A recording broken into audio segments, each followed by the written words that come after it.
Okay. So what you want to do is you want to block off your calendar now to make sure that you attend. We're going to do it all on Zoom at 11 a.m. We're going to do, or right before we break at 11 a.m., we're going to go through quick script. We'll do a quick role play, and then from 11 to 12 is lead generation time. Okay.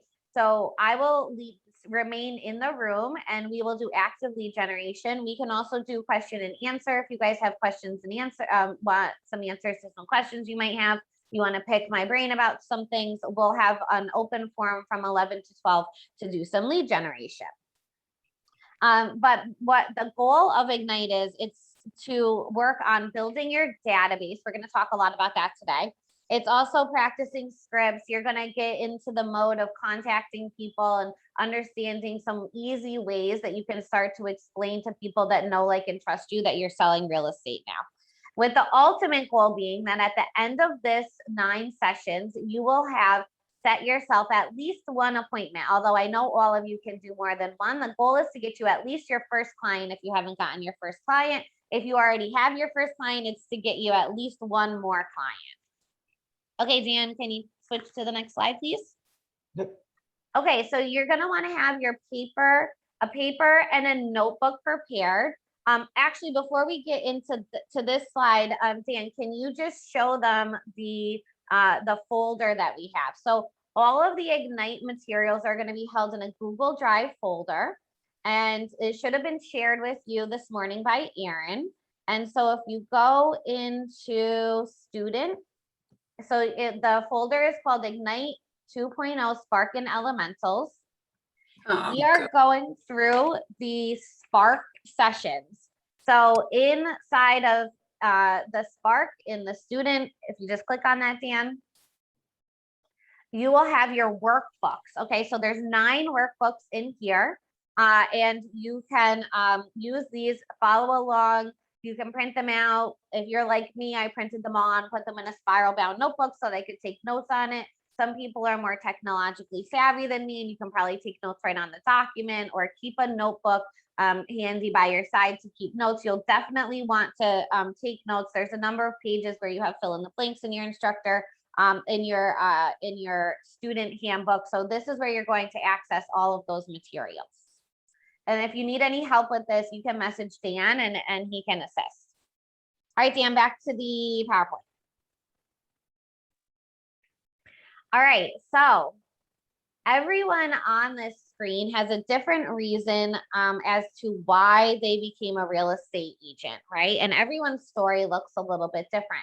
I shared a little bit about my story when we first started out, and I know each one of you has a different reason why you decided to sit in front of a computer for 75 hours and study for two grueling tests, right? And pay the money to join our local MLS and all of these things that you do to get your real estate license. So with your pen and paper handy, I want you to take a few minutes, 1 or 2 minutes, and write down what you envision for your ideal life and how selling real estate is going to help you get there.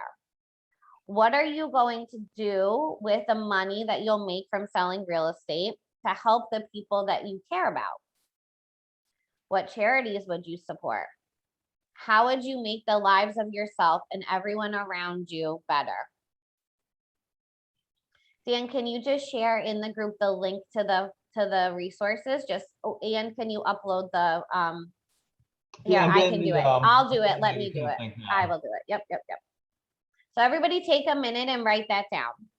So again, the question is, what will you be able to do for the people that you care about most with the money you're making through selling real estate? What charities would you support if that's important to you? How would you make the lives of yourself and everyone around you better? And I have one follow-up question. If we were sitting here 1 year from today, celebrating what an awesome year you had with your real estate license, what would we be celebrating? So take 2 minutes, 3 minutes, and write that down.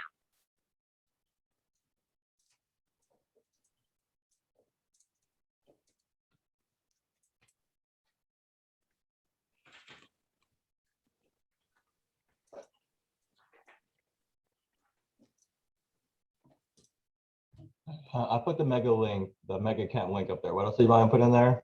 I'm doing it. It's okay. Yeah, because you'll have to probably minimize your screen. So I got it. Yeah. Oh,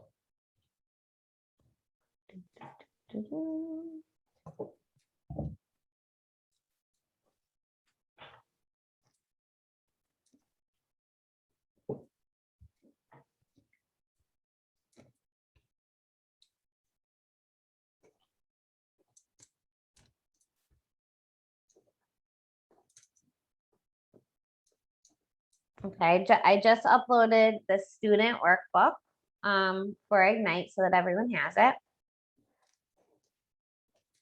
And I am going to share the link.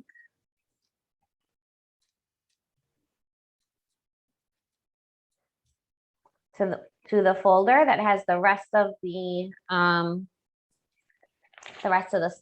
Ignite workbooks in there. No, I'm teaching a class. Okay, thank you.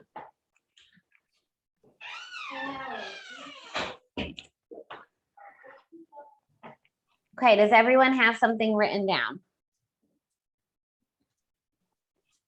And don't forget the bonus question. If we were sitting here 1 year from today celebrating, and we were going, wow, Dan, this was a really awesome year, because what would come after that? What would we be celebrating? Is it that you hit your income goal? Is it that you went on an awesome vacation? Is it that you paid down debt or got married, right? I know Dan's getting married soon, so that probably would be on your list, right? only 53 days away. 53 days away. So we'll definitely be that. celebrating that next year if we were sitting here. Okay, so now that you have a few things written down, it's important to establish your mindset when you start selling real estate. And that's why we start here. You know, you could start anywhere. You could just jump into lead generating and scripts and role playing and all of the logistics of selling real estate. But I will tell you that if you're not connected with the reason behind why, really, why is it important to you that you got your real estate license? What is selling real estate and the money that you can make, which can be very significant with your real estate license, going to do with your life? It becomes increasingly harder when you have an inspection go wrong, when you have a client yelling at you about something, when you have a client lose out on a multiple offer situation, right? All of the things that go into selling real estate can be stressful, right? This is not a career without stress. And like many other careers, if you can tie it to what your big why is, right? The reason why you ultimately got your real estate license, or what you would like to do with your income from selling real estate, it will help you as those things come up. Because for anybody, you know, anybody, myself included, you have good days and bad days in this business. And so the idea is that you tie your bad days to the ultimate reason why you're doing all of this, and it helps you push through to get to the next day, which will likely be a good day. So I have to ask, has anyone heard of what's called a limiting belief? And if so, how would you define it?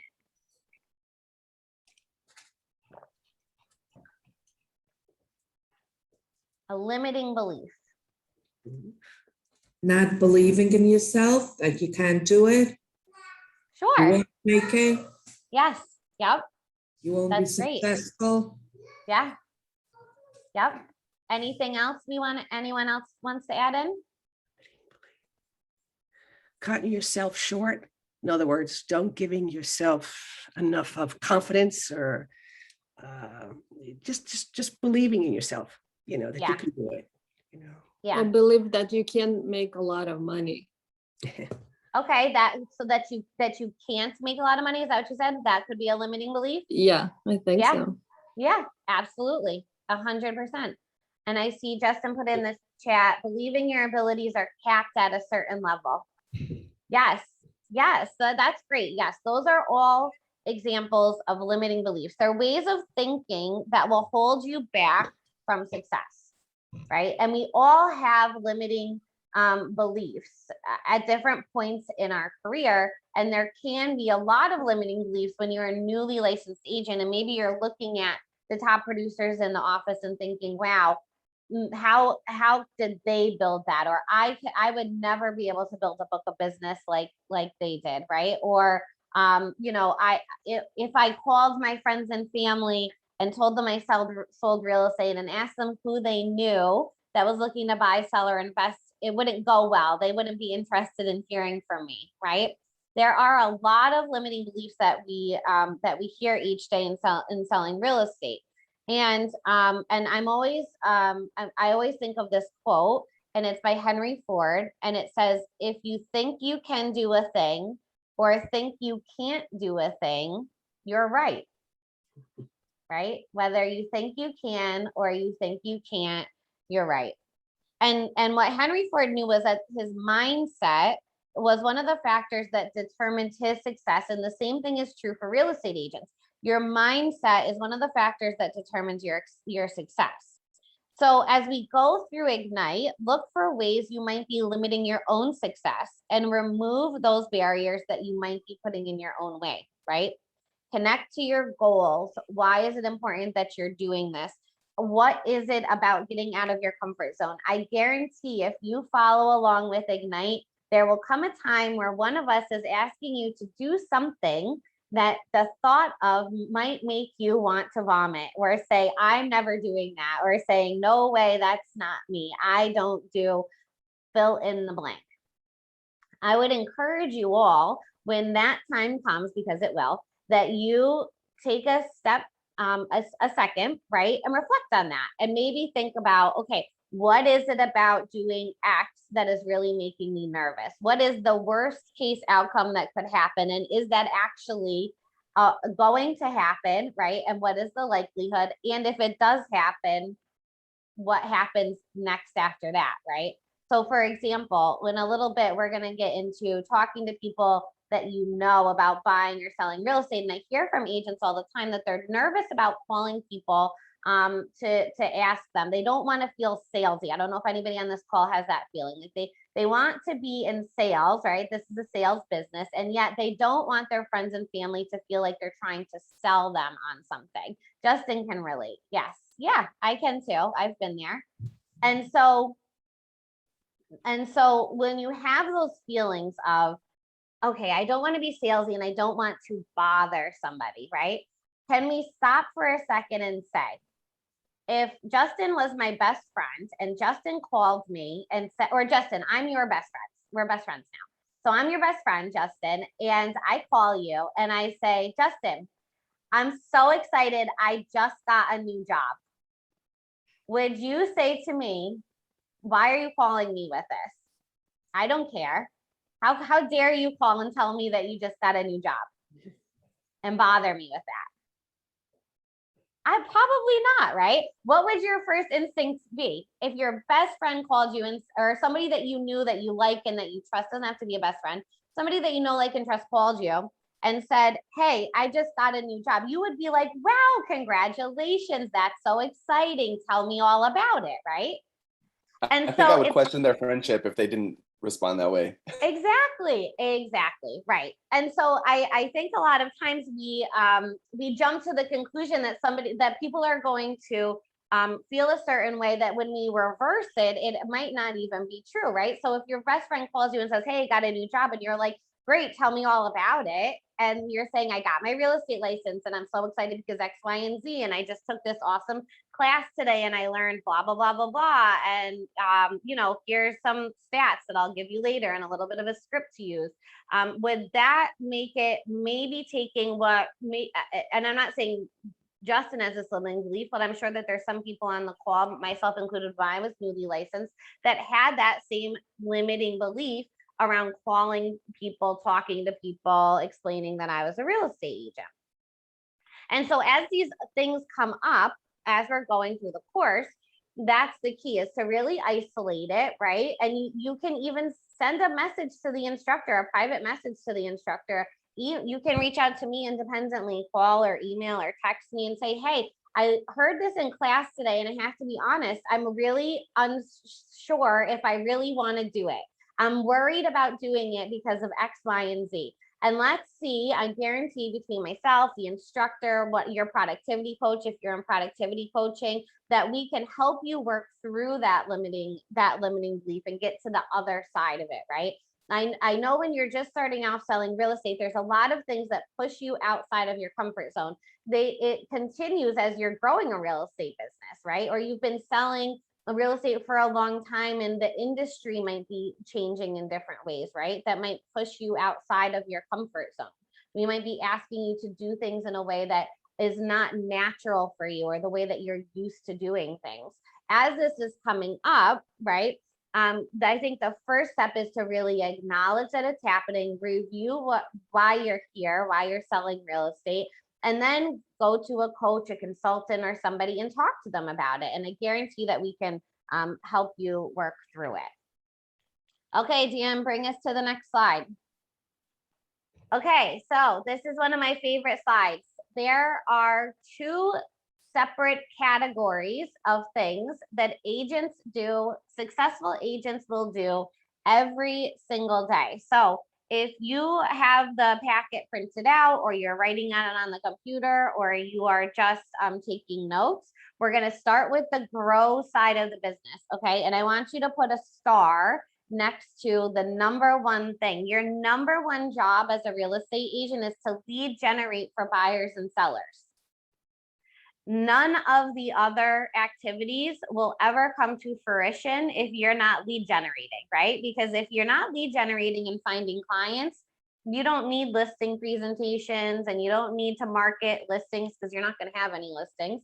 And you're not going to be setting up showings for houses because you're not going to have any buyer clients, right? Or negotiate contracts. Your number one job as an agent is to every single day that you're working in your business to lead generate for buyers and sellers, right? This is a sales business. That is the way that you can make a consistent income. And that being said, there are a lot of different ways to lead generate for buyers and sellers, right? There's no right or wrong way to do it. The only wrong way to do it would be to do it inconsistently.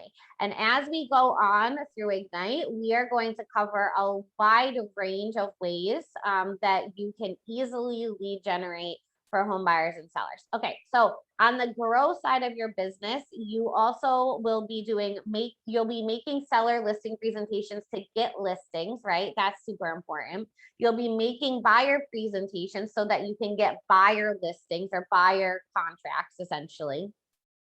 And previewing real estate, which essentially means studying the market, right?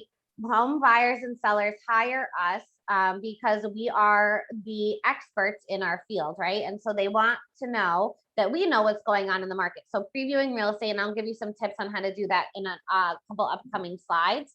But previewing real estate and understanding the market is definitely the ways that you grow your business, right?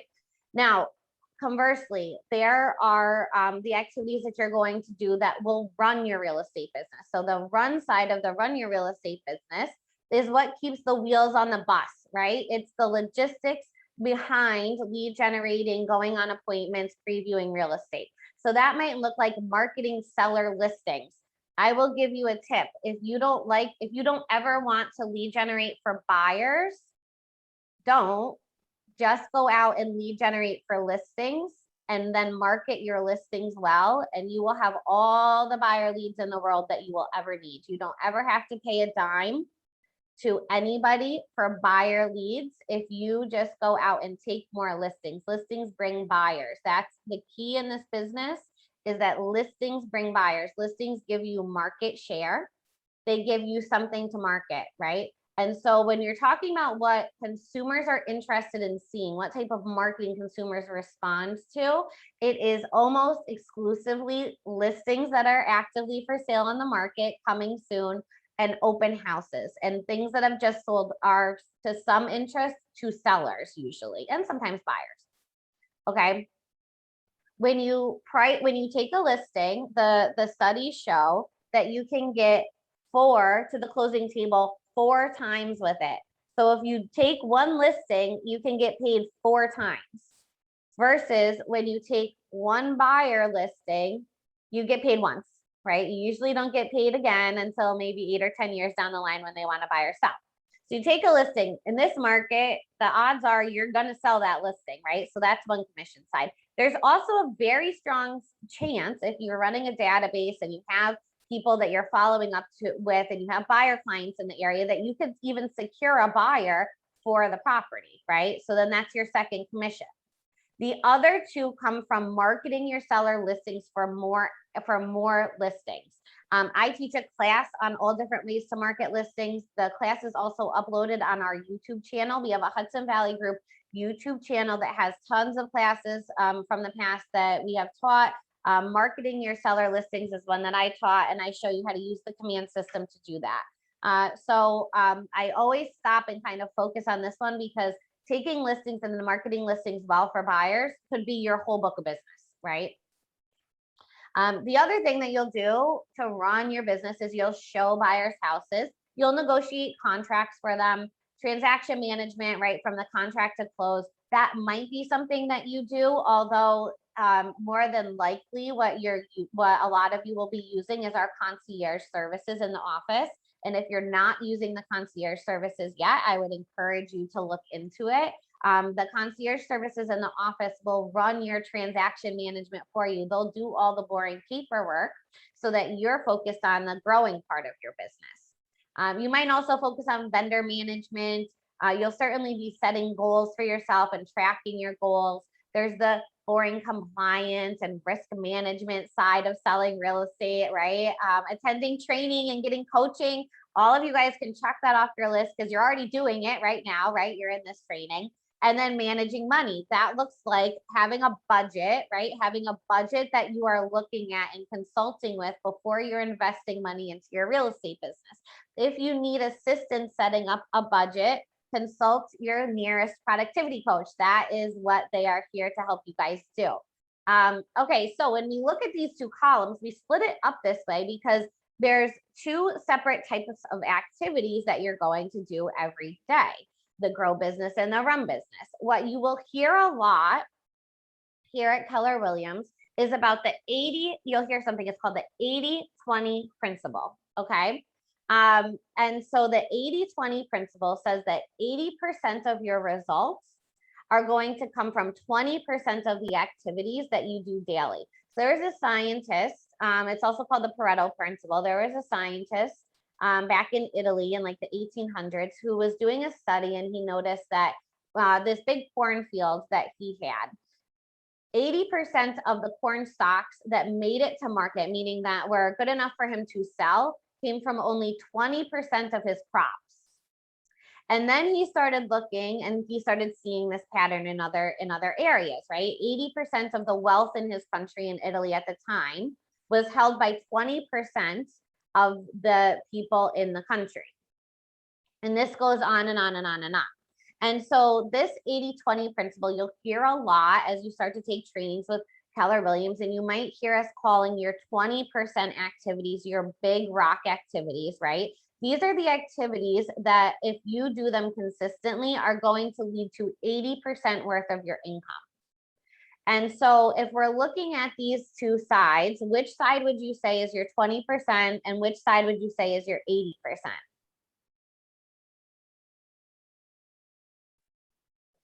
Someone has to know, or did I not explain it correctly? Justin is saying grow is 20%.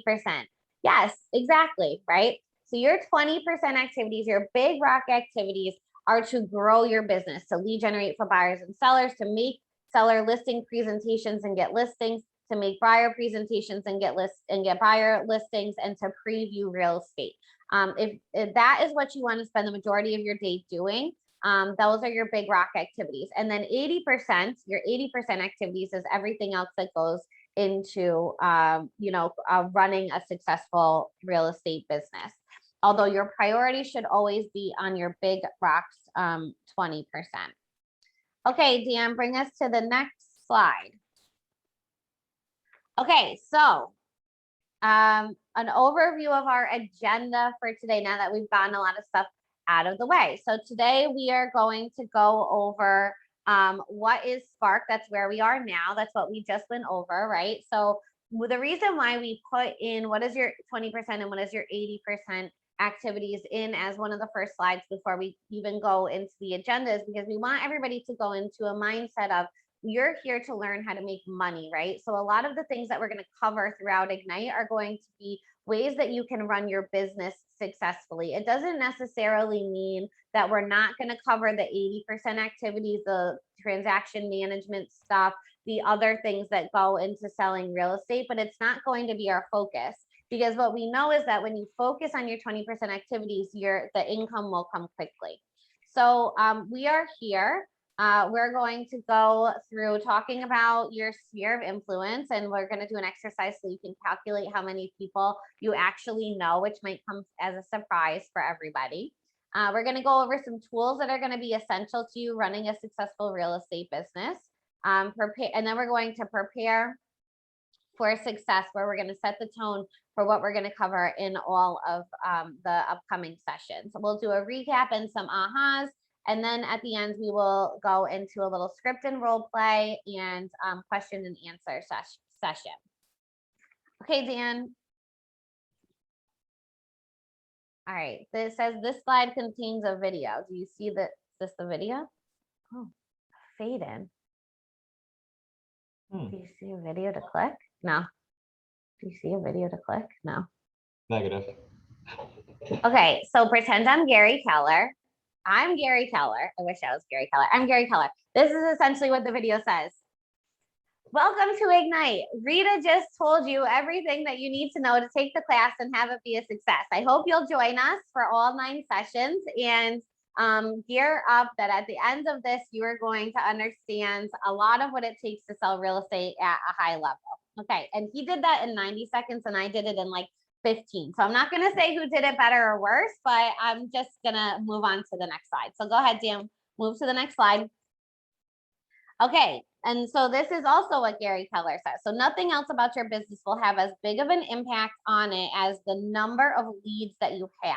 Okay, so as you are all onboarding to your productivity coaching programs, right? One of the things you should be doing with your productivity coaches is your economic business model. The economic business model is one of the 4 main business models that we teach here at Keller Williams. They're all outlined in the Millionaire Real Estate Agent book. So if you haven't read that yet, I suggest picking up a copy and getting it. The first model that we always teach is the economic business model. What that is going to do is give you your income goal at the top broken down into how many appointments you need to be going on a monthly basis. Now, from there, once you know how many appointments you need to go on, you need to understand how many leads you need coming in order to set yourself that many appointments. And it's going to vary based on what your lead generation strategies are.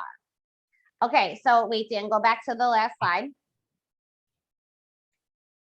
Okay, so if you're following on the participant guide and you're on page 5, which is where you are, I want you to take a few minutes and write down what this quote means to you. Take 2 minutes to do that. I'll be right back.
Okay, so if you're taking a few minutes to write down what this quote means to you, then what you want to realize is that your skills don't mean anything without the leads to use them on, right?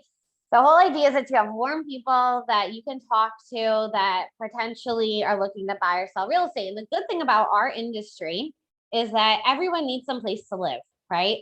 So anybody can be your client. And so that's why we built Ignite really around focusing you on the successful lead generation habits while building your confidence to have these types of conversations with potential clients.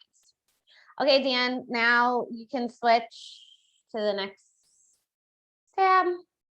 Okay, so Ignite is 4 weeks where you will learn the foundations for success, including your daily success habits. Your daily success habits are the things successful agents do every day, which includes lead generation. The first 2 weeks are called Spark, and Spark is your incubator for success. That's what we're looking at right now. There's also a second segment of Ignite called Elementals, and that is what covers your business basics. That's contract writing, that is showing houses, opening lock boxes, all of that stuff. That session will be taught by the productivity coaches independently in each market center. Okay, so what you might be surprised to learn is that according to NAR is the National Association of Realtors, 66% of sellers and 41% of buyers find an agent that they use through a friend. So 66% of sellers and 41% of buyers locate their real estate agent through a friend, somebody that they know that probably bought or sold something recently, and they say, hey, who'd you use them? Are they good? And then they pass the name along. Here's another fact. On average, the average person knows 7 people a year that move. Okay, so the average person knows 7 people a year that will move. So we're gonna go through some ways that you can use your database to your advantage. And when we go through that, it doesn't always mean finding the people that you know that are looking, that are buying or selling that year, although that might be a portion of it. What it looks like is becoming top of mind with the people that you know in your database, so that when they hear of somebody who's thinking about buying and selling real estate, they say, of course, you should talk to Anna, my friend Anna. She's a great real estate agent. Or Dara, right? She's a great real estate agent. Dara, you will be connected with either Patty in my office or Rebecca to do the elemental section of the training. Okay, so I want everybody to, we're gonna do a quick activity. So everyone take out your cell phones and go to the contact section of your cell phone. If you go into contacts and scroll all the way to the bottom,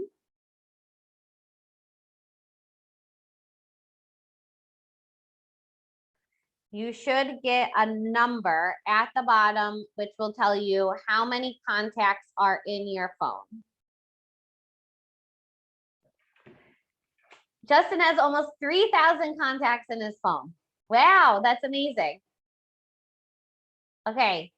Does everyone have their number? Mine All doesn't right. seem to show that. Yours doesn't show that? At the bottom. I think a lot. I think a lot. I'm sure it's a lot. Yeah. Okay, so what I'm trying to see. It should be right at the bottom where it says number of contacts, although you might, if you Google how do I your phone and like how do I look up how many contacts, it might tell you a hack there. Okay, so 121, 877, 219. So are these numbers more or a little more than you guys anticipated, right? When you think about, I hear this all the time from all sorts of agents. I don't really know anybody. I don't really know anybody that's thinking of buying or selling. Okay, great. How many contacts are in your phone? So we're seeing here we have a lot of contacts. So now what we know is that the industry average is that 6% of people buy or sell. So 6% of the population buys or sells real estate every year. Now, I'm not saying 6% of the population is going to use you, or that will only buy and sell if you specifically call them and lead generate with them. I'm saying that 6% of the population will buy or sell. The question then becomes if that 6% is using you as a real estate agent, right? Or your competitor. So what I want you to do is I want you to take that number and multiply it by 0.06. So if we take 1,500 and multiply it by 0.06, that's 90 people. So again, it's not 90 people that you have to convince to buy or sell something. That's 90 people in your phone that likely will move this year if your group of people in your phone follows what the national standard is of 6% of the population. Is that eye-opening for anybody? Okay, now take what I want you to do. Once you have this number, so the number of contacts times 0.06, once you have that number, take your average commission. I would say across the board in most of our markets, maybe not Oneonta, but I would say the other, maybe Oneonta, our average commission, I'll just say for Kingston, for an agent is $10,000. An average agent makes $10,000 when they sell a house. So now I want you to do that math.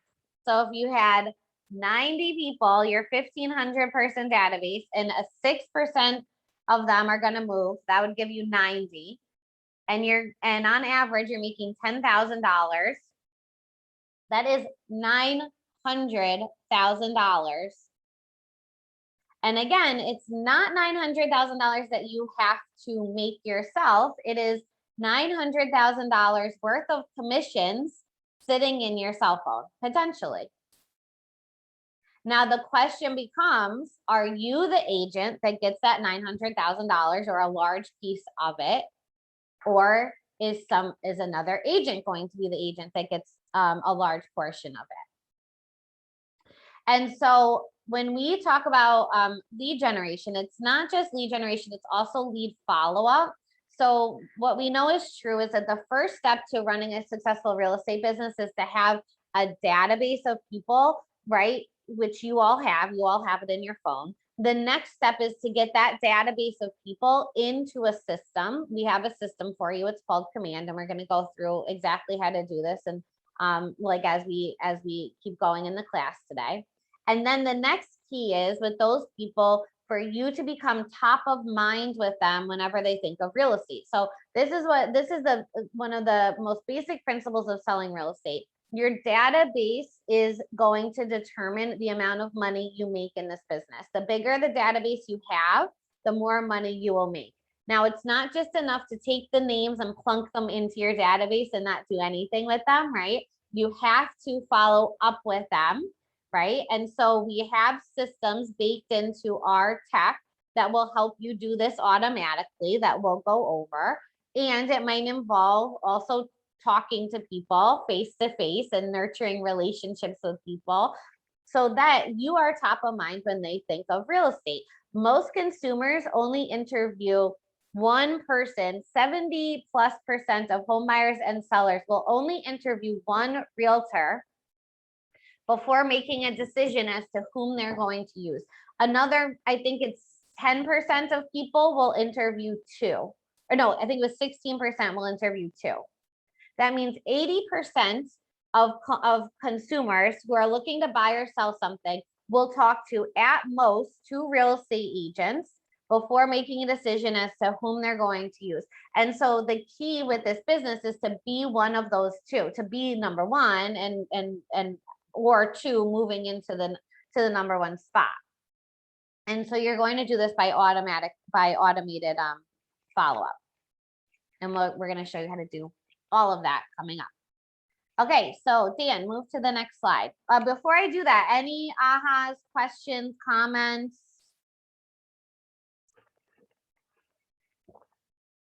Are you surprised at the number? All that money sitting in your phone? I know I was surprised the first time I did the activity. All right, Dan, move to the next slide. Okay, so we're going to talk about starting with your sphere. So when we say your sphere, that's your sphere of influence. That's people that know, like, and trust you. So go ahead, Dan, move to the next slide. Okay, so your sphere of influence are people that you have already met. They already know, like, trust, and respect you, right? Therefore, they're more than likely going to be more than willing to help you.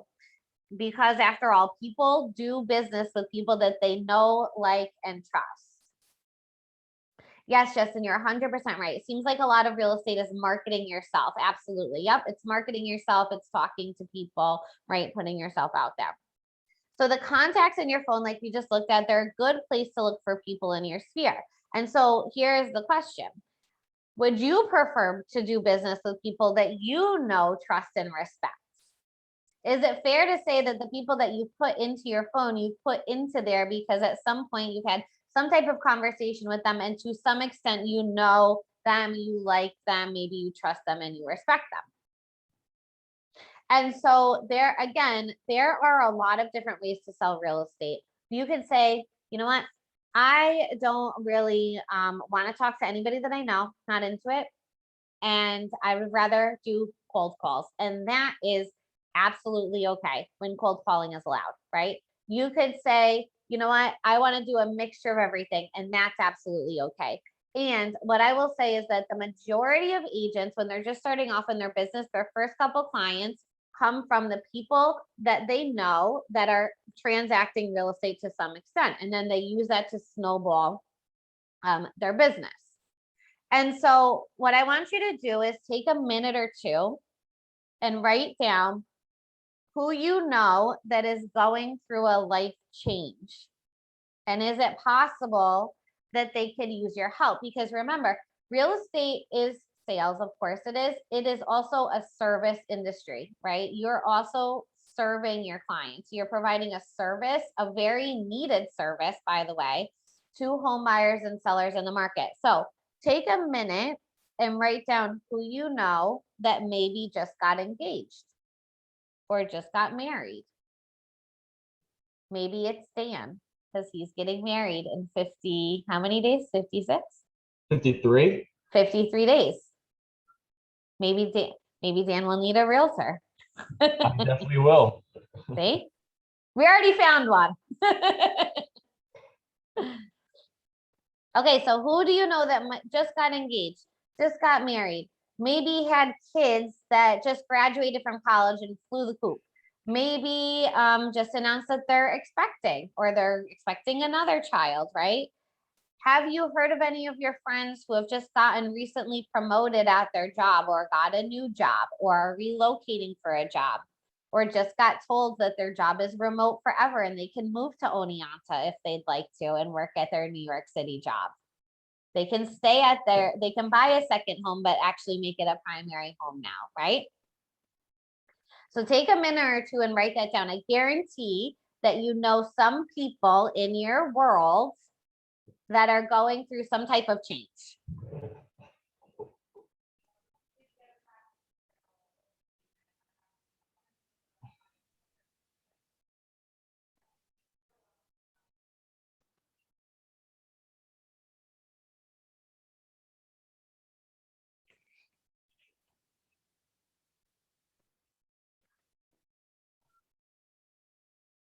Are you thinking of some names?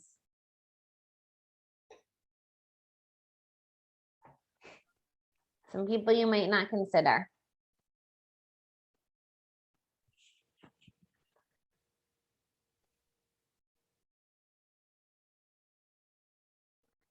Okay, so what I used to do when I was selling real estate is anytime I would see on social media, we're probably all on social media to some extent, somebody with one of these life events, getting engaged, getting married, having a baby, having kids go off to college, whatever it is, right? I would message them and I would say, congratulations on your engagement. I'm so excited for you. Hey, I just got married. Well, back then I had really just been, I just got married and I have tons of vendors if you need recommendations for anything or just want some tips on how to plan a wedding. Or, hey, I remember when my kids went off to college that it was, you know, I was so excited for them and then sad at the same time. If you ever want to get drinks or whatever and talk about it, let me know, right? I would also say, by the way, I know a lot of times, I wouldn't say normally, a lot of times when people get married, the next step is to buy a house. If that's something that is in your next step, I just wanted to let you know that I would be more than happy to help you whenever the time is right. Easy, easy. I don't ask them to commit to anything. I would just put feelers out there like that. Congratulations on the second baby. I'm so excited for you. Hey, I know sometimes when people are expanding their families that they also need a bigger, you know, a bigger home or more space. I don't know if that's the case for you. But if it was, just a reminder that I sell real estate and I'd be more than happy to help you. Just a quick Facebook message, real easy, real simple. That's your lead generation for the day, right? So are there opportunities like this that you all, if you all wrote down a list of people that you know that have life changes, can that be one of your action items for the week? Can it be reaching out to these people, congratulating them, coming from contribution, being excited for them and their life event, and also just giving them a friendly reminder that, hey, also I sell real estate, and a lot of times it's always good to lead off with a lot of times, right? Which makes it just seem like this is the natural foregone conclusion of what happens, or this is what I experience. It automatically gives you people a sense that you have some experience or knowledge about this, right? A lot of times after blank happens, people look to blank. So I just wanted to remind you, if you need help, I'm here to help. You know, I selling real estate in the area. Okay, so what you want to do now is turn, if you're looking at the participant guide, turn to page 7. And you want to take into consideration that there's more than just, that it's more than just people that you know, like your friends, right? It could be family. It could be anyone who you have done business with or who has done business with you. It could be contacts you have generated going about your real estate business, friends, parents of a friend or a child, people in your community, or associated with religious associations or other organizations that you might be involved in. Here's something else I did when I was newly licensed. I knew a bunch of people in New Paltz. I grew up in New Paltz, and then I went to college in New Paltz, and so I had a whole group of people that I knew that were in related real estate activities. So mortgage brokers, attorneys, title insurance, and normal insurance agents, a security guy that owns a security company, a family photographer, right? Like anything you can think of that your clients might need a referral for. This is what I would do. I would go on, again, to Facebook. A lot of these people, I didn't even have their contact information, although you might. And I would message them, however I had contact information with them, and would say, hey, hey, I don't know if you saw, but I just got my real estate license and I'm super excited about it. And what I'm working on right now is a buyer packet. So my buyer packet is going to be given out to all the buyer clients I'm going to work with, and it's going to include a list of resources for local people in the area that I recommend to them. I have an opening for a blank, whatever it is, an attorney, an accountant, the title, whatever it is. I have an attorney for a blank. And of course, I thought of you. Would you be interested in being included? No one's going to say no. There's not a person alive that's going to be like, no, please don't market me to your clients, right? Everyone is going to be like, wow, thanks. That's really great. I would be more than happy to help with that. Great. Okay. So I just, so do you have any marketing materials you'd like me to include in the packet? Most of these people have pre-made marketing things, like the mortgage brokers, their company will print them out, flyers, like they get access to a lot of marketing collateral, all of these ancillary businesses. So they'd be like, yeah, okay, do you have a flyer you can throw in? Okay, perfect. So can I grab coffee with you? I'd love to treat you to coffee. I would say this, I would love to treat you to coffee. You can hand me your marketing stuff. And then as a thank you for being included. Okay, that's it. I didn't say anything to these people about referring business to me. Who do you know that's looking to buy, sell, or invest? Nothing salesy, totally one-sided. This is how I want to help you. Okay. So then we would get every single one of these people that I messaged said, absolutely, yes, I would go out to coffee with them. They would give me all of their marketing stuff. And before I would leave, I would simply just say, hey, I'm so excited to give this out to people. Can I give you some of my business cards or a flyer that I have? So that the same rules so that if you come across anybody that's looking to buy, sell, or invest, you can pass my information along to them too.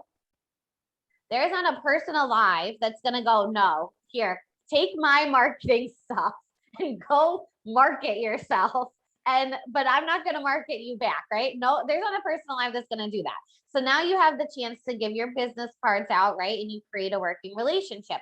It's a win-win. Number one, you are actually creating a list of vendors for your clients, right? So you're really creating a buyer packet to give out to buyer clients with people that you know, like, and trust, that are vendors that you can refer to them, right? That is a huge benefit that buyers love to see. So that's the first benefit. The second benefit is that you've now networked yourself in with somebody who could also receive real estate leads and share business back and forth. I did this when I was first licensed. Every single one of those people at some point in time gave me business down the line. It wasn't always automatic, but a lot of them, honestly, it was automatic. Like in the next couple of weeks, they would send me a couple of leads. And then if I would do a good job, they'd send me some more, right? And so your sphere of influence can go beyond just your friends, your family, right? And into other people that you might know in a related industry, right? Maybe it's people that you go and visit. Maybe it's your personal trainer, right? Or you might go to a nutritionist or a doctor or a dentist, right? We see all of these people, they have to live somewhere. Do they all know that you sell real estate? So anybody can be in your sphere of influence and is ripe for putting into your database. Okay, Dan, switch us to the next slide. Okay, now this is the thing that's important to remember. Now remember, what we're talking about here is how do you become top of mind, right? The first person somebody thinks of when all of a sudden somebody's looking to buy, sell, or invest, either themselves or they're in a conversation and the person says they're thinking about moving, we want your name to be the one that they say. So I just gave you a couple of tips about how to do that, and some business to business networking referrals, some people that you know, maybe on social media, you're seeing life events, like how to kind of secure yourself in that way to being top of mind. And here's the other thing that you have to remember, that there are waves to selling real estate, okay? The likelihood of a move, so this graph was really eye-opening for me the first time that I saw it. So the bottom is time and the top is likelihood of a move. So you see as the graph starts, you're building, right? The first black dot is the day that somebody buys a house. Okay. This is the day somebody buys or sells a house. The next day is the black dot at the bottom of the cycle. Typically, you don't buy a house and the next day buy a house, right? Typically, you don't sell a house and the next day you sell another house. So the life cycle of somebody buying and selling real estate is a long life cycle. It's on average between 8 and 10 years between when people transact real estate. And so it could be 8 to 10 years between when people buy a house and now they're looking for a second home or a move up home. And then they might buy that. And then 10 years later, they might be downsizing or relocating, or at that point, buying an investment property, right? The key with this chart is to understand that from the bottom of the loop here, working yourself back up to the next dot is all of the follow-up that you have to do with somebody to maintain being top of mind with them, so that when it's time for them to make their next real estate purchasing decision, they decide to make it. NAR did another study, which I always found was fascinating. They did a study with people who had just bought and, who had just sold and bought for the second time. So they so they bought their first home, and then they surveyed them after they sold that first home and bought like their second home, whether it was a move-up home, a second home property, whatever it was.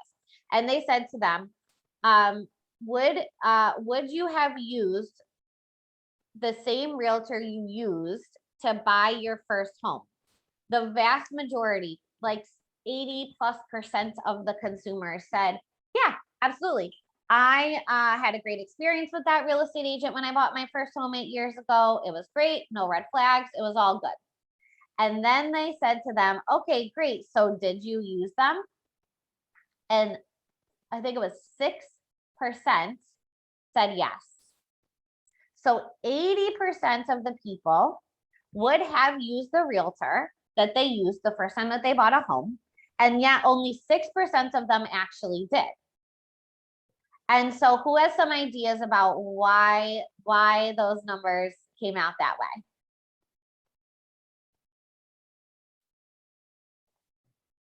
They I didn't wonder keep the if it's connection. Oh, sorry, Dara first, and go ahead, Dara. Oh, I think we maybe were saying the same thing, as I wonder how much of it is about location. Okay, tell me more about that, meaning that they moved to a different location. Is that what you mean? Yeah, like I would think that, like, one of the things I've been thinking of is that people don't really recognize that, you know, you as an agent can give them referrals, and that's something to like sort of educate clients on, so that they think to ask you, even if it's not your terrain or territory. But Sure. if somebody's buying something elsewhere, I wouldn't think to ask the person I used before if I'm moving somewhere else. Sure, that's a great point. Muriel, did you have something else to add? Yes, that they didn't keep a connection with them, so they didn't call them. Yes. Yep, exactly. The number one answer that somebody gave as to why they didn't reuse the same agent they used when they were buying the second time was because for the life of them, they couldn't even remember who that agent was. Had a great experience with them. It went all good, no complaints. And if they needed to figure out 8 or 10 years later how to even find that person again, they would have no idea how to go about that.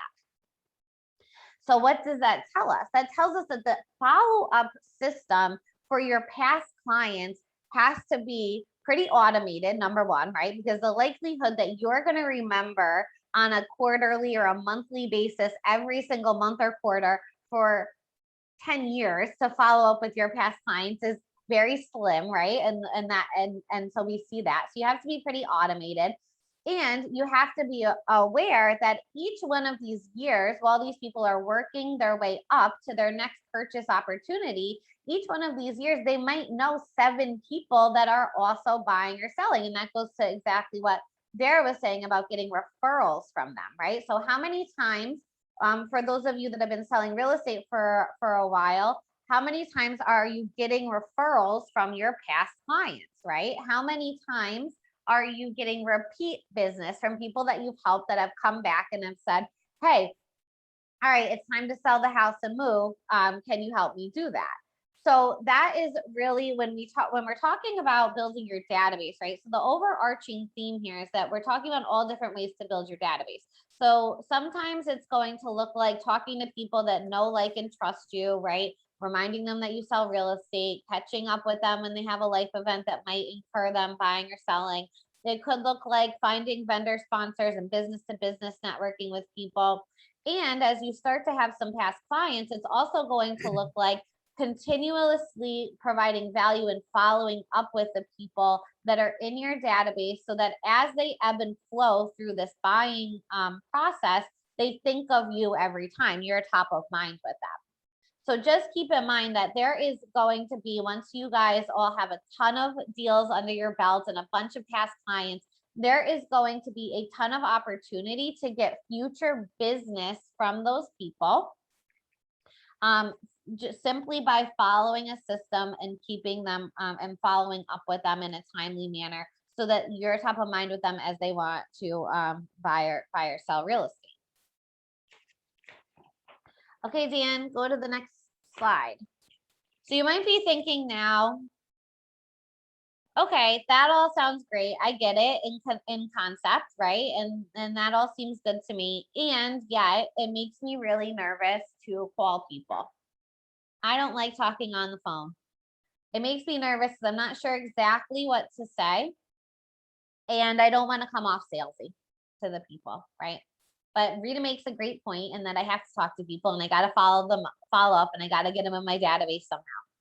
So one of the easiest ways that we, a little cheat sheet in terms of having these types of conversations. So the first thing that I will say is that, number one, in any conversation, the person asking the questions is controlling the conversation.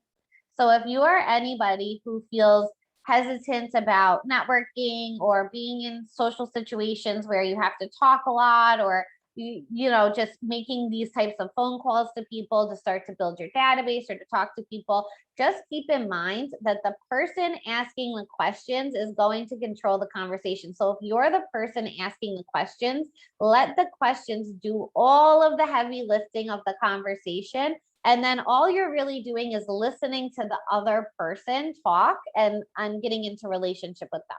Here's another fact. The more questions that you ask somebody and actually pay close attention, the quicker somebody is going to feel like they're in relationship with you, right? One of the key tips when you go on a listing appointment, the whole first section of a listing appointment should be building rapport with the seller, right? You want to get to know them. You want to ask a bunch of questions. If you walk in that door and start pitching everything and vomiting Keller Williams on them and me, and I have all these awards and all of this stuff, they're gonna be like, okay, that's nice and all. And if the next agent that walks in, they don't even have to be as experienced, they could be less experienced, they could have less knowledge than you, but they ask them questions and build rapport with them and get into relationship with them quickly, the odds that they're going to use that agent go up significantly. So the easiest way to build rapport with somebody is to come from curiosity, ask them questions about themselves,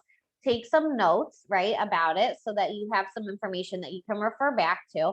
And an easy form to follow as you're doing this is called the Ford method. So the Ford stands for family, occupation, recreation, and dreams. Okay.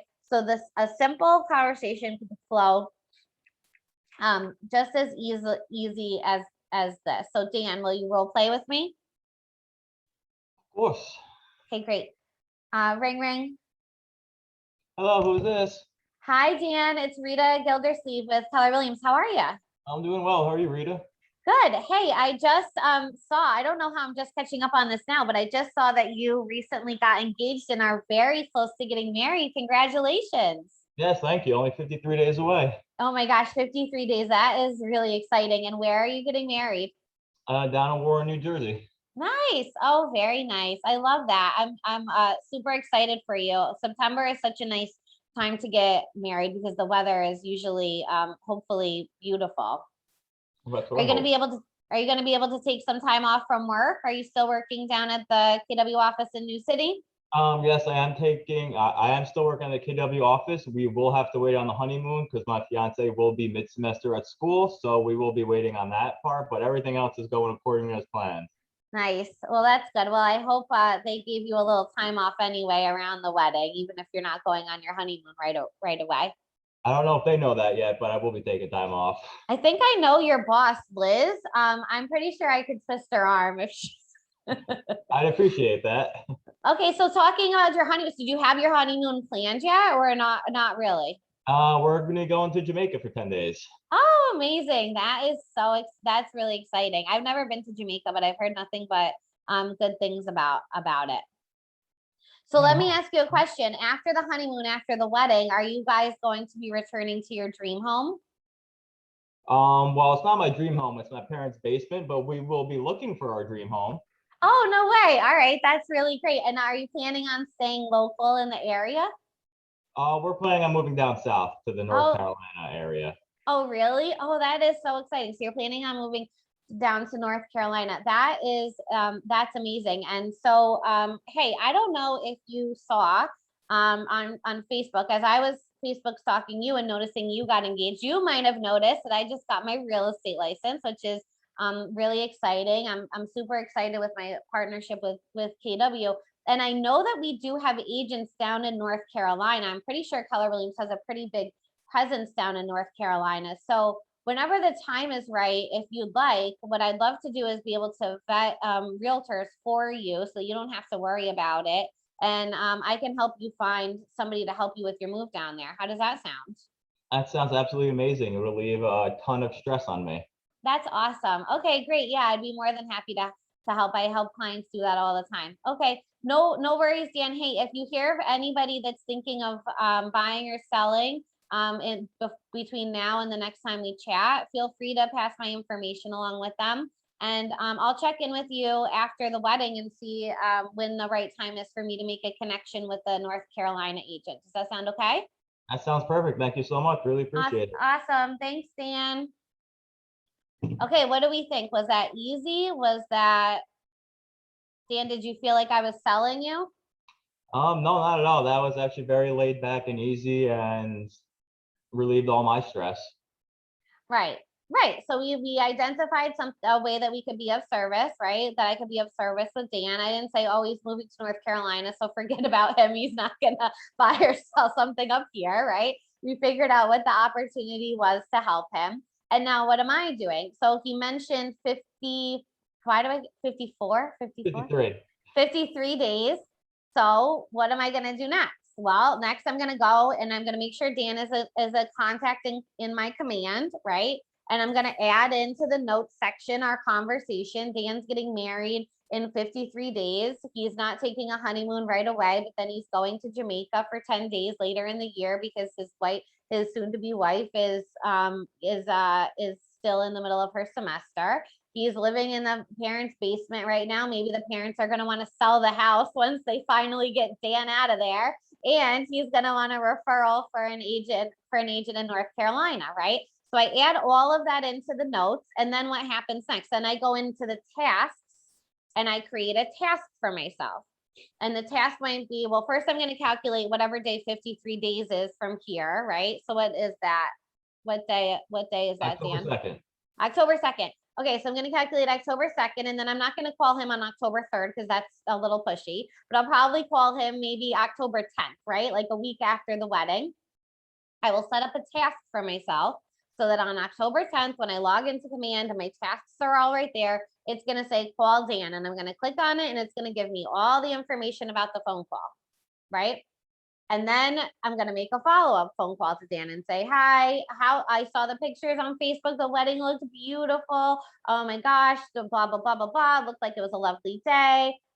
Anyway, I had in my notes here that you're planning to move to North Carolina. And I don't know what your timeline is for that, if it would make sense for me to help you now, or if you want me to check back with you in a couple months when you get a little bit closer. I know after I got married, I had a bunch of cash burning a hole in my pocket. I don't know if you do too. So, and then get the timeline from him, right?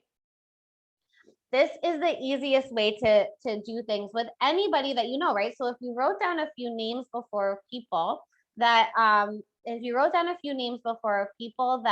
were interested in having a life event, can that be another action item from today's class, right?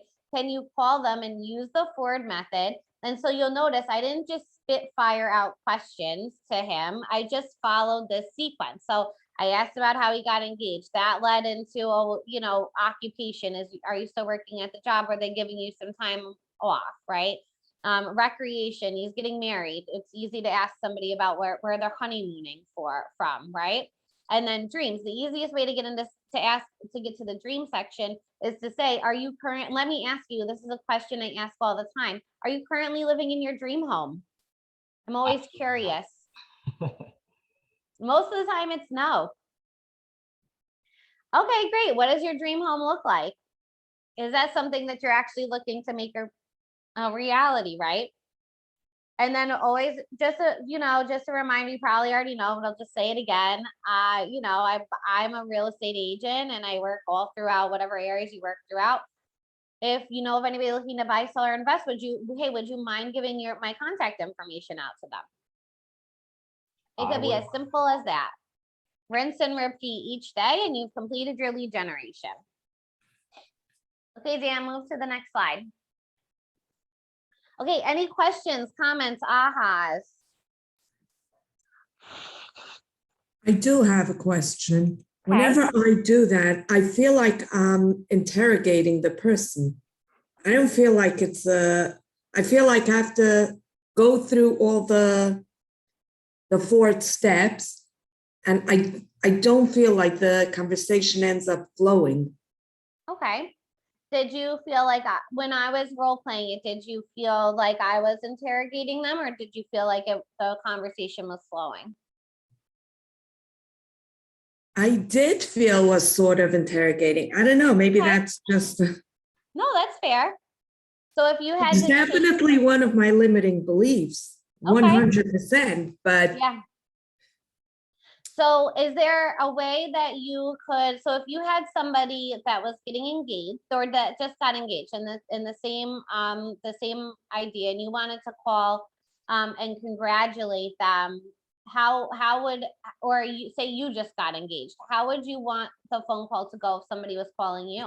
no, it did go, it did go the way I would want it to go, but somehow when I'm doing it, I feel like I'm interrogating and not, just having a conversation. Maybe it is because in the back of my mind, I'm thinking, okay, that's a piece of business. I can't mess it up. Sure, I appreciate that. Yeah, that makes sense. I think that that authenticity comes across on the phone, right? If you're genuinely interested in what's going on in their life and not just asking them questions to get past it, to get to the part where like you can help them or provide a service for them, the person on the receiving end will feel like you're actually actively interested in what's going on, if that makes sense. Yes, definitely, for sure. And I also think the person doesn't know that you're calling them for a sales call necessarily, Right, right? right. That's what I know. Right, right. That's what you know. The person on the other line really might just think that you're calling to check in and see how businesses or see how things are going and congratulate them on something or celebrate some type of life event with them, right? Right. Yeah, Got to work on that, I guess. yeah.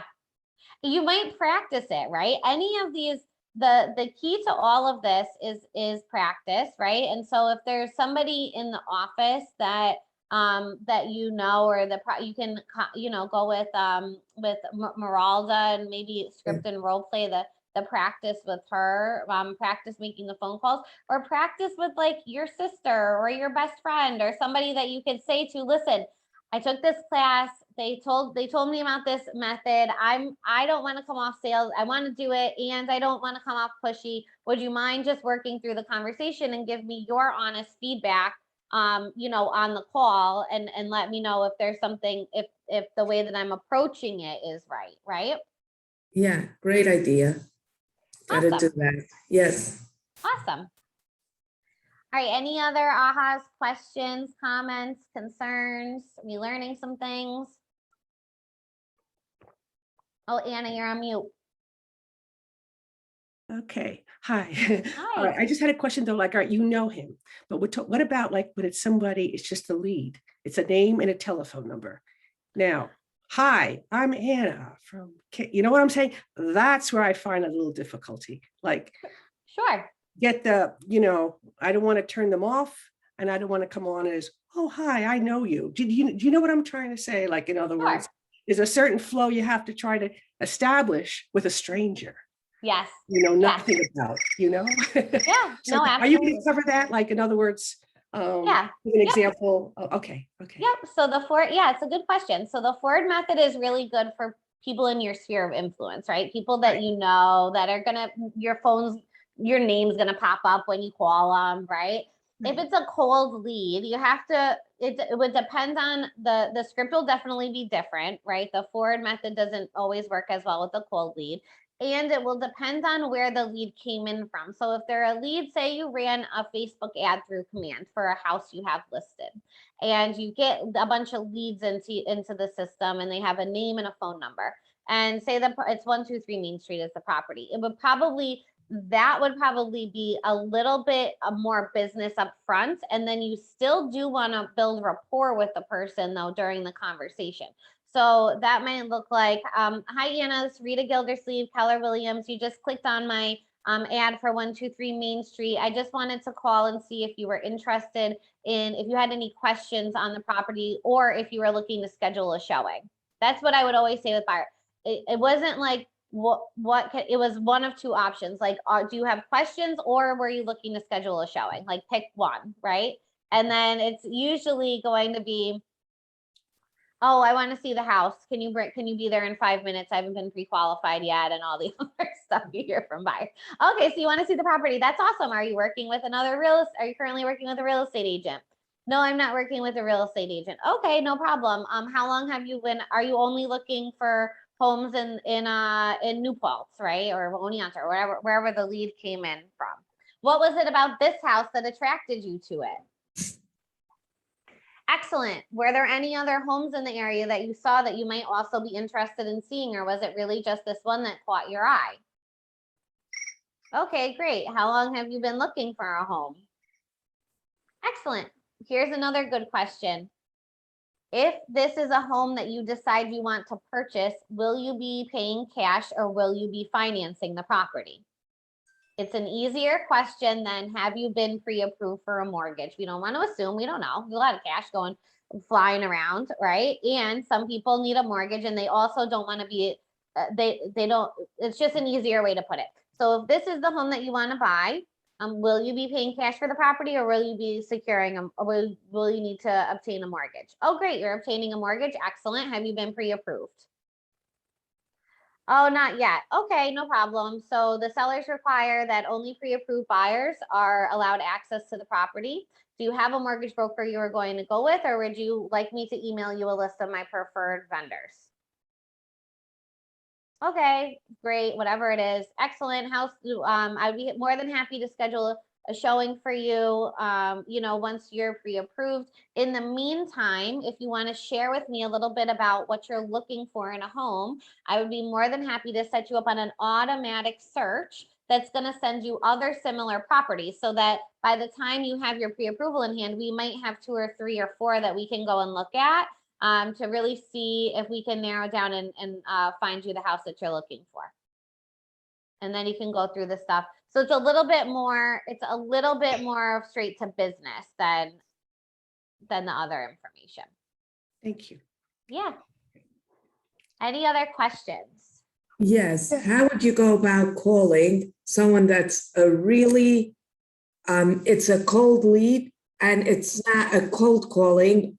I mean, not technically cold calling, but I did a table at the Boulder Stadium and I did a raffle there. So I got a lot of leads and I have no clue how to follow up. Okay, that's a great question. Okay, so Meaning they know who I am because Right. obviously I was there and they Right. put their name down, right. but now what? So you did the drawing already and somebody won? Did you do the drawing at the event or No, afterwards? I didn't. I did it last night and I did not do the drawing yet. Okay, great. So I would do Well, the- obviously, all of them didn't win besides for one. right.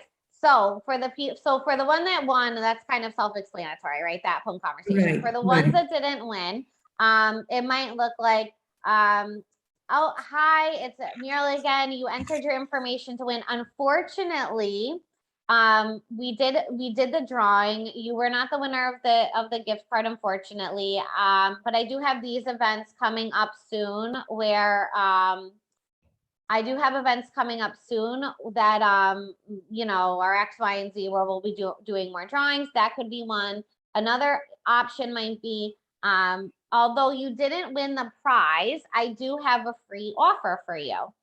I don't know if you're aware, home prices in Rockland County are up blank percent, 25%, 15%, whatever it is, year over year. If you currently own your home, you likely have more equity in it than the last time you checked. So I'm offering a complimentary comparative market analysis that will tell you your home's value in the current market. Is that something you're interested in? Okay.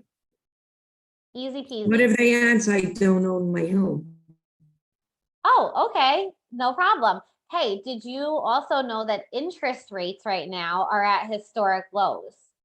If I could send you if you told me how much you paid in rent, and I could send you properties that you might be able to get a mortgage for less than that amount monthly, have you ever thought about owning a home?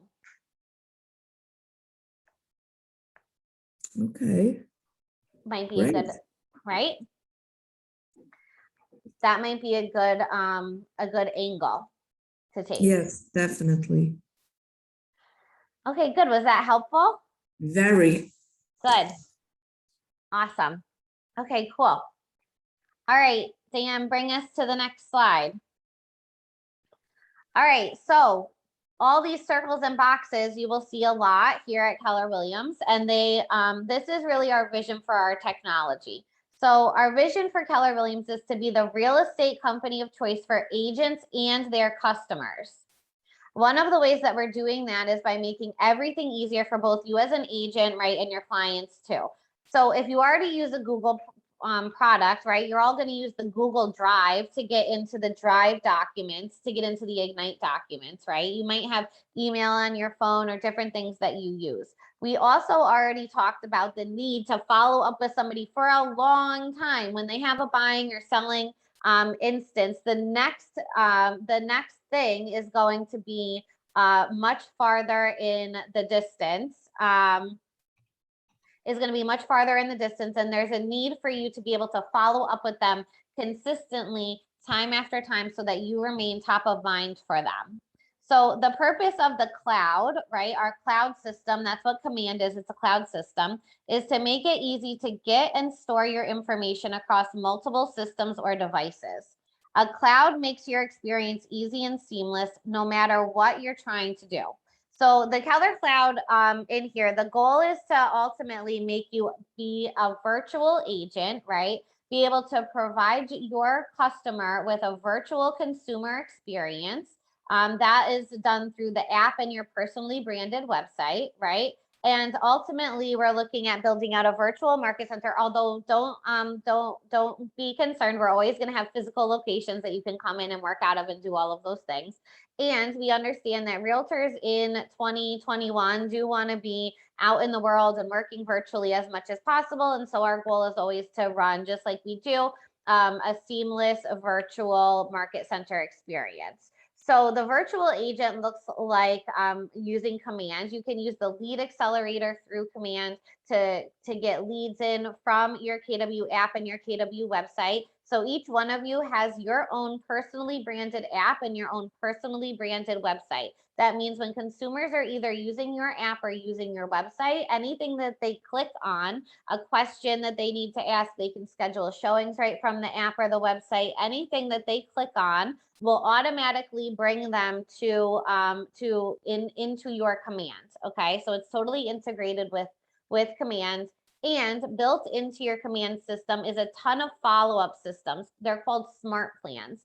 So what a smart plan is it's a 32 touch system or a 12 touch or an 8x8, whatever it is, follow-up system for your business that can automate emails and text messages, and will also send you reminders and task reminders in terms of making phone calls or sending notes to people. So that the ultimate idea is that we're helping you automate your business so that when you have a 1,500 or a 3,000 person database, on any given day, you're not having to send out 3,000 emails or remembering which of the 500 people need a quarterly call from you, right? The system is designed to do all of that for you.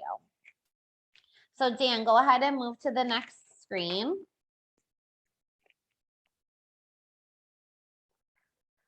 Okay, so pretty much I just covered everything that I covered with Command. I trust that if you're an agent in our market centers and it's not your first day, that you have logged into Command. It says in my little instruction manual to show you how to log into Command. but I'm trusting that you all know how to do this already. If you do not, I would suggest asking your nearest agent services coordinator in your market center. If you're in Oneonta, you can ask my agent services coordinator here in Kingston. Her name is Haley.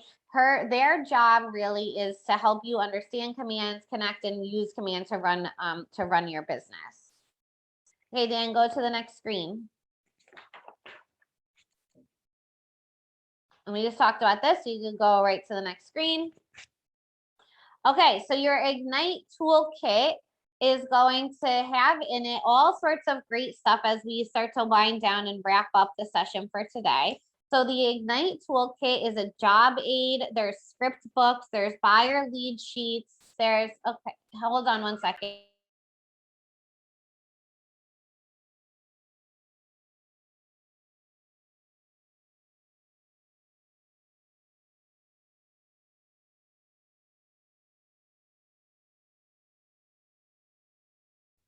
Sorry about that. Okay, so your Ignite toolkit is going to have a ton of great things that you're going to learn about as we continue through the Ignite session. So it's going to look like resources, a script book that's going to have tons of scripts in it to help you have these types of conversations that we were talking about. There's a buyer lead sheet in there that will give you the form that you need in order to fill out buyer information. There is a 411, which we'll go over, which is a time management tool, a way that you can plan your daily plan, how to preview homes effectively, a pre-listing questionnaire, a pre-listing packet, and some open house tools that are all going to be in that Ignite toolkit for you. Okay. Okay, go to the next slide. All right, so we're preparing to lift off. We have 14 minutes left in today's session. And so go to the next slide, Dan. So here is where we're at. This is the schedule of events. So the Spark Learning modules, this is where we're at now. We're at Fuel Your Career. The next session, which is going to be on Wednesday, is going to talk to you about lead generation and give you a bunch of lead generation ideas. Then we're going to talk about how to have different conversations with leads. We touched on it a little bit today, but we're going to go much more in depth on that in powerful language, getting results. Your database is your business. We're going to help you set some goals that matter. We're going to help you develop a value proposition, right? What is it that makes you unique and your real estate business unique to clients? We're going to go through a whole session about finding buyer leads and securing buyers, converting buyers leads into buyer clients and buyer clients into closed transactions, right? We're going to do the same thing with seller leads. So where do you find seller leads from? How do you go on effective listing presentations, secure listings, and then market them at a high level to get you to the closing table? We will cover a day in the life of a real estate agent, which some of you might be curious about, like what is it that an actual real estate agent does? And then we have a market center specific module where we'll talk a little bit about what are the particulars around selling real estate here in the Hudson Valley. Okay, any other, there's one more, go to the next slide, Dan. Okay, so once you learn all of the things in this initial Spark, then the next thing you'll move to is the Elementals learning modules. And that is what you'll cover with your productivity coaches. And that looks like understanding prospecting, marketing, how to do effective open houses, seller appointments, buyer consultations, how to make and receive offers, how to negotiate transactions, financial basics of a real estate transaction, what the contract to close process looks like, and how we here in the Hudson Valley do things, which is going to be a little bit different than in other areas of the market. Okay, Dan, move to the next screen. Okay, so this is your first activity that is going to get you into growing your database. So this is called the Daily 10-4. This is the most basic thing that a real estate agent can do every day if they want to focus on staying in the grow portion of their business, and their 20%, their big rock activities. So this is the key. This is what most successful real estate agents do on a daily basis. They don't do anything else until these 4 things are done. So it's the 10-4. So it's 4 activities that you're going to do in increments of 10 daily. Okay. One of them is 10 per week. So the first activity is to grow and manage your database. So that looks like adding 10 new contacts to your database every single day. So finding 10 new people to talk to, and it could look like from any one of those things that we covered today, or it could be from a different lead generation activities. The idea is to add 10 new contacts to your database every single day. Then the next goal is to speak with 10 people in your database every day. So those are not the people that you're adding into your database. Those are people that are already in your database. So those are your follow-up calls, right? In my example with Dan, one of my follow-up phone calls will be the follow-up phone call the week after he gets married to talk to him, right? That would count towards one of those 10 people. If when you're adding people into your database, you're speaking to them and you're taking notes, you should be able to determine and highlight different opportunities for people to be able to follow up with things. Okay, now the third part is the personal touch. That is writing 10 notes to people you've recently contacted. That could look as easily as the 10 names that you just added into your database. So if I called Dan and I got his contact information and we had a good phone conversation and I'm adding him to my database, well, my follow-up could be taking a handwritten note card. You can buy them from aredstore.com. They're like $25 for a stack of Keller Williams note cards, and write a handwritten note card. When is the last time you got a handwritten note card? It's probably been a while. And isn't it nice when you receive something a little bit personal in the mail? So write a handwritten note card. My handwritten note card to Dan would be as simple as, hey Dan, thanks so much. Thanks so much for taking some time to talk to me today. I am so excited. I can't wait to see the pictures from the wedding. I'm sure it'll be a beautiful day. I'll touch base with you mid-October regarding a real estate agent in North Carolina. In the meantime, I've enclosed 2 business cards here. I always enclose 2 business cards. One is to keep and the other one is to hand out if you come across anybody that's looking to buy, sell, or invest. Again, great chatting, talk soon, Rita. So writing 10 notes, then it could be the 10 people you added to your database or the 10 people that you followed up with. If you talk to 10 new people and you followed up with another 10 people, that's 20 people total. Just half of them you write a handwritten note card to. Now the 4th activity is to preview 10 houses, and this is per week. So one of your main value propositions for buyers and sellers is that you understand the market, right? And you're able to advise them on it.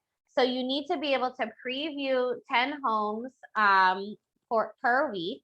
And this could look like either scheduling an agent preview. So when you're looking on the MLS, let me start backwards. When you're looking on the MLS, you should be looking at the MLS every single day. Every single day you need to look on the MLS, and this is what you want to be looking at. New listings, what's come on the market, under contracts, what has gone under contract, and sold. And when you're looking at what's sold, you can do what I used to do, which is I would play a game with myself where I would try to guess the sold price. So depending on what MLS you're looking at, like if you're in Ulster and you have to actually scroll down to see the sold price at the bottom. If you're in HCAR, it's listed right under the list price. So I used to hold my finger over my computer screen right where it would be. And I would look at the listing price and I would look at the pictures and I would look at the details and I would try to guess what the property sold for. This would help me understand the market.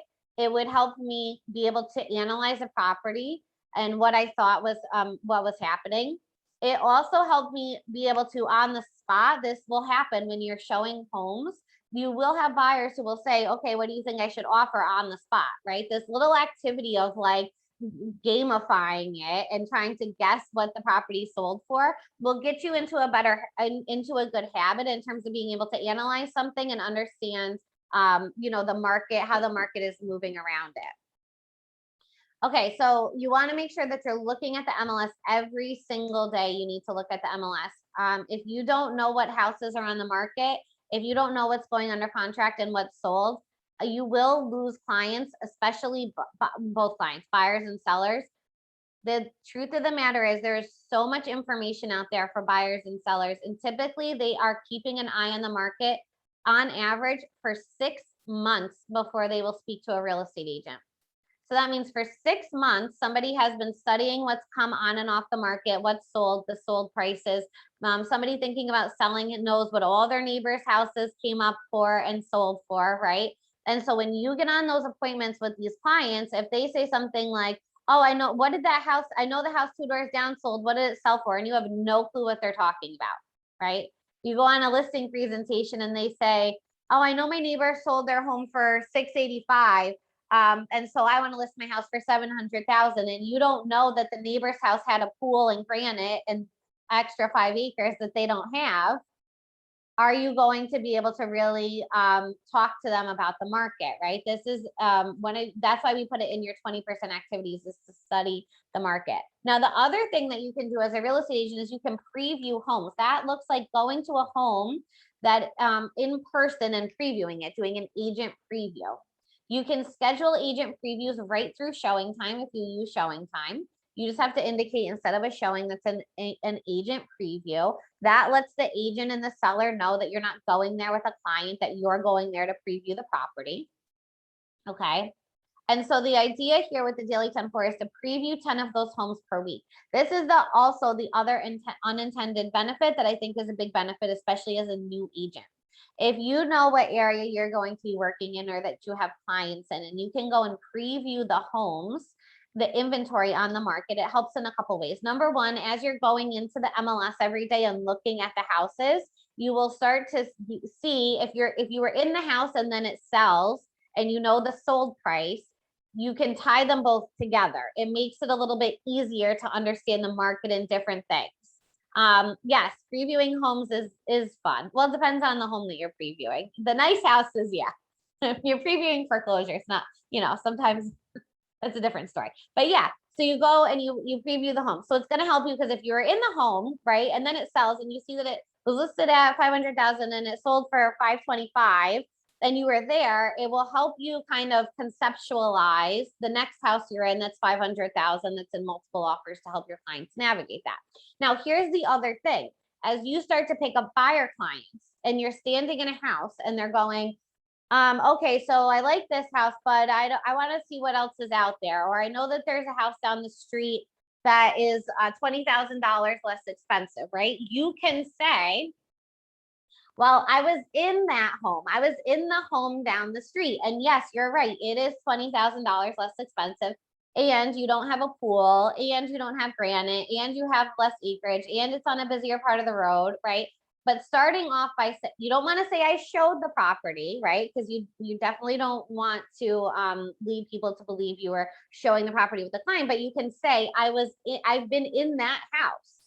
And here's what it's actually like. Now, what does that do? Number one, in your client's mind, that legitimizes you to them, right? Like now you are saying I was in that house. They're going, oh, okay. So this is clearly somebody that isn't just showing me properties. This is clearly somebody that's knowledgeable about the market. That's the number one value proposition that somebody wants from a buyer's agent. Usually it's not so much finding them the house. It's more so understanding the market, helping them negotiate a great deal, and then walking them through the contract to close process seamlessly. That's really what buyers want from buyer's agents.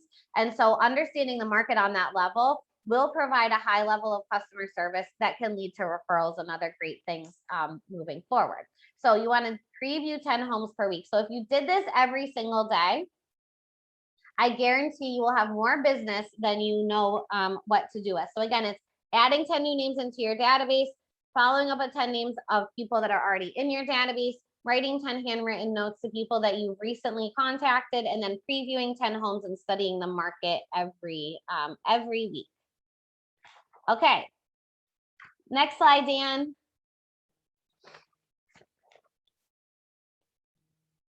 Okay, so now we want to talk about what the keys are. So Mondays, Wednesdays, and Thursdays, you'll be here in class from 9 to 11, right?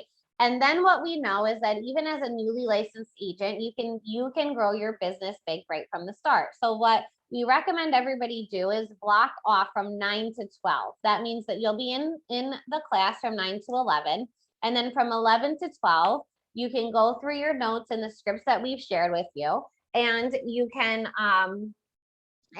make the most out of your time by lead generating. So if you block off from 9 to 12, you'll automatically have an hour of lead generation time blocked into the day where you can take whatever you've learned that day. It might look like today using the Ford script to call contacts. It could look like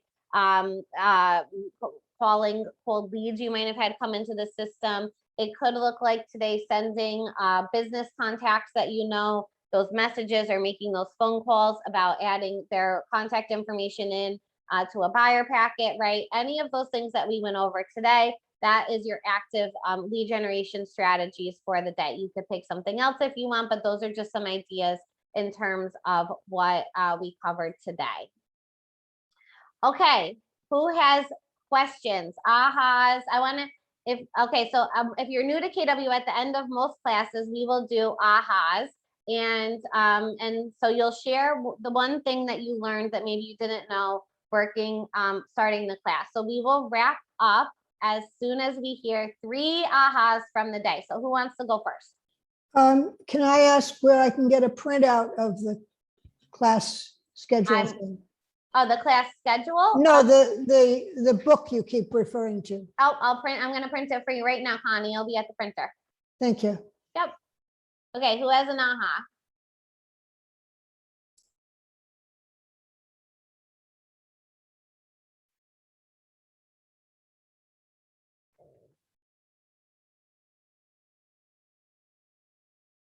I don't mind sitting. I'll share something. Great. So I'm actually probably the only person who's not actually an agent quite yet, right? And I've shadowed some really awesome agents for like 3 days, but I still don't have like, you know, a clear idea of what the day-to-day actually looks like. And this has given me a clearer idea of how I should be spending my time. Awesome. So that's a big aha for me, because I've been trying so hard like to get just like clear answers about like what I should do every day. And it's you know, it seems like there's a lot of skills that go into this that I need to build. And yeah, it's helpful to have something very simple and straightforward like this daily 10-4. Thank you. Awesome. Awesome. I love that. That's great, Justin. Thank you. Who else?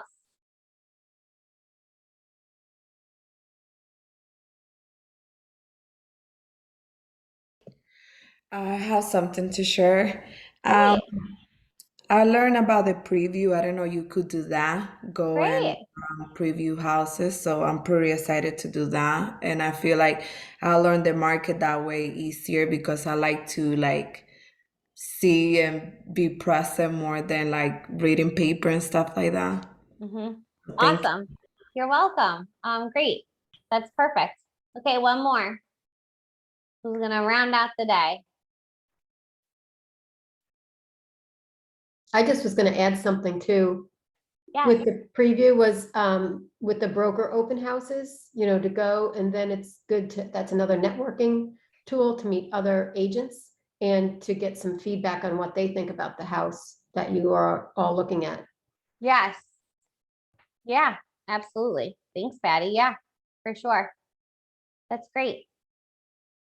Okay, that's it for session 1 of Ignite. Thank you to everybody who attended. I hope that you all took good notes, learned something new, right? And have some skills to take into the next week and for the rest of your career. So please let me know. I will hang on here on the Zoom for a couple of minutes. If anyone has any questions that you'd like to go over with me, I'm more than happy to answer them. But we are entering the lead gen block of time. So go out and find some clients, and great job. And we'll see everybody back here on a Wednesday at 9 for the next session. Awesome. Anyone Thanks, has- Rudy, for taking the time to teach everyone. Thanks, Dan. Thanks for being my wingman. It's always easy clicking a button. Did a good job in the role play. And then I finally got the video for the YP stuff. Oh, Oh, okay. Can you send this to me? Well, it's not that easy. So I tried sending it last week and the file's so big that it ran all weekend and it only got like a quarter of the way.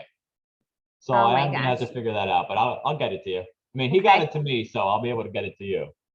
It looks like while I was teaching this class, someone sent out that text message about the gift cards, and now I have approximately 35 messages from agents.